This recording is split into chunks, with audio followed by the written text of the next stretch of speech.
Today's message is about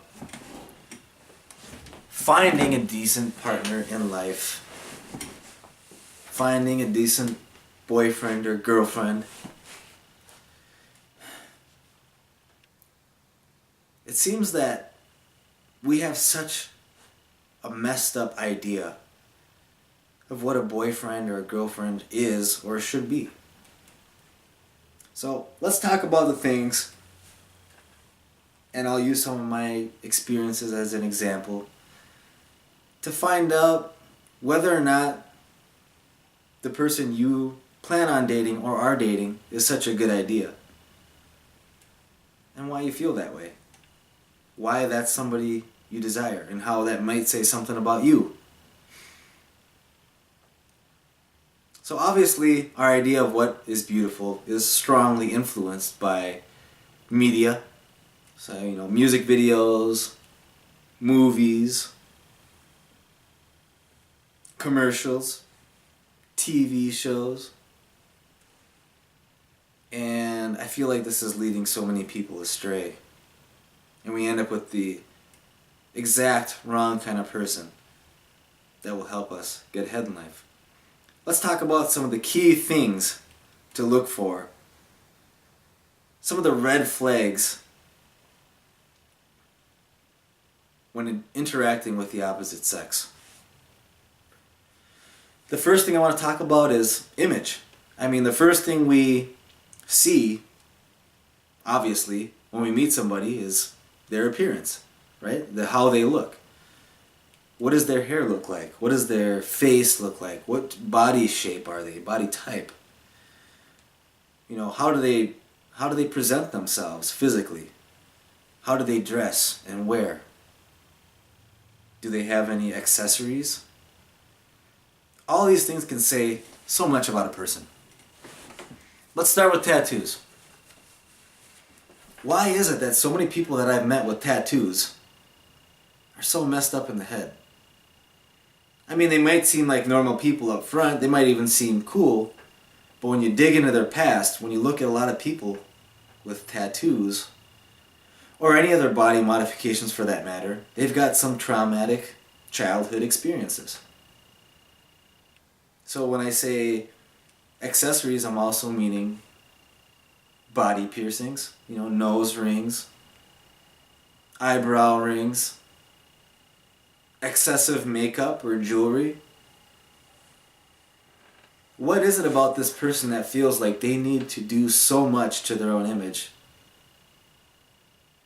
to go out on the street and be in public? I understand there's some special occasions, right? You're going to a wedding, you're going to some other fancy traditional ceremony, a funeral. Sure, put on your makeup, put on your Sunday's best. But for just going out on the street or going to the club, do those people really have such a low self-esteem that they don't feel attractive unless they have all of these items? Look at tattoos or body piercings. These are things that a lot of my friends have. I've had a lot of piercings myself. And why is it? It makes you wonder. Why is it that we get these things? Why? You physically have to damage your body to insert a metal pole through wherever part of your body, or to give yourself a tattoo, or to have somebody give you a tattoo.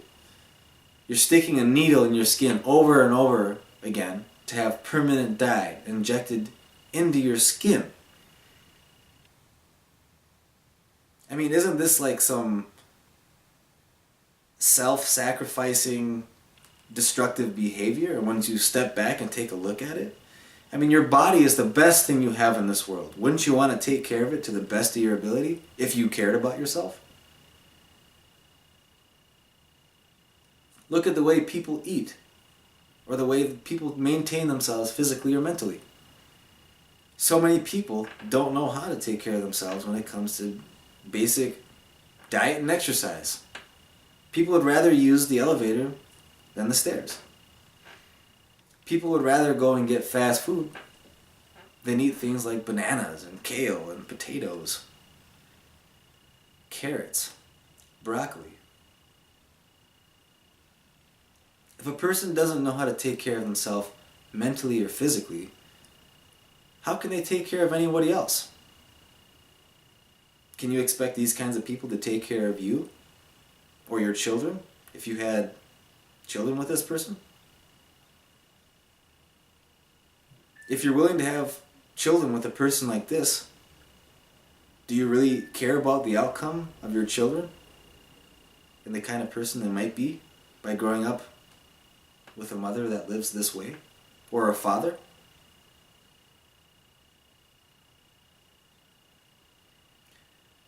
This is why meeting people in their first appearance, their presentation, is so important. Because if you know how to read these cues, you can have a great advantage, and if you don't know how to read these cues, you can have a great disadvantage, where you can do a lot of harm to yourself and the bloodline that you pass along.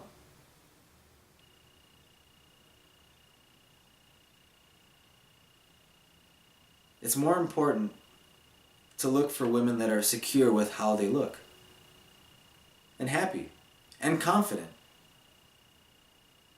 Because these excessive displays of self are huge flags, red flags, and signals of low self-esteem. Who do you want in your life? Do you want winners or losers? Well, if you're a loser yourself, you might be attracted to other losers. That might be all you can get. But I'm a winner. I want winners. Winners help me win more. So I'm going to do everything I can to get those winners in my life, while still being who I am. I don't need to wear fancy clothes or drive a fancy car or have a fancy house to meet and maintain relationships with winners. True winners don't need those things. It's a facade.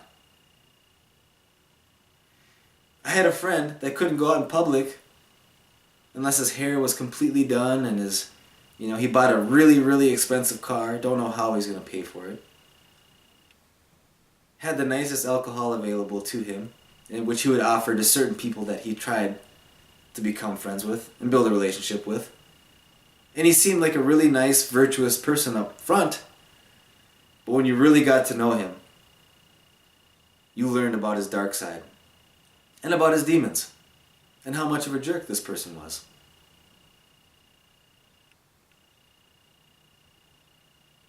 So, you think about that. And I hope it changes the way, or influences the way, or at least gets your mind thinking before you become friends, or get in a committed relationship, or an accidental relationship with people who may not be so good for you, let alone themselves. Thanks for watching this episode of The Millennial Heretic. I'll probably get into this topic more at a future date. If you like this video or find it valuable, please subscribe or give a like. And pass it on to those you care about and love so much, or people who you think can gain from this information. Hope you have a good night. We'll see you next time.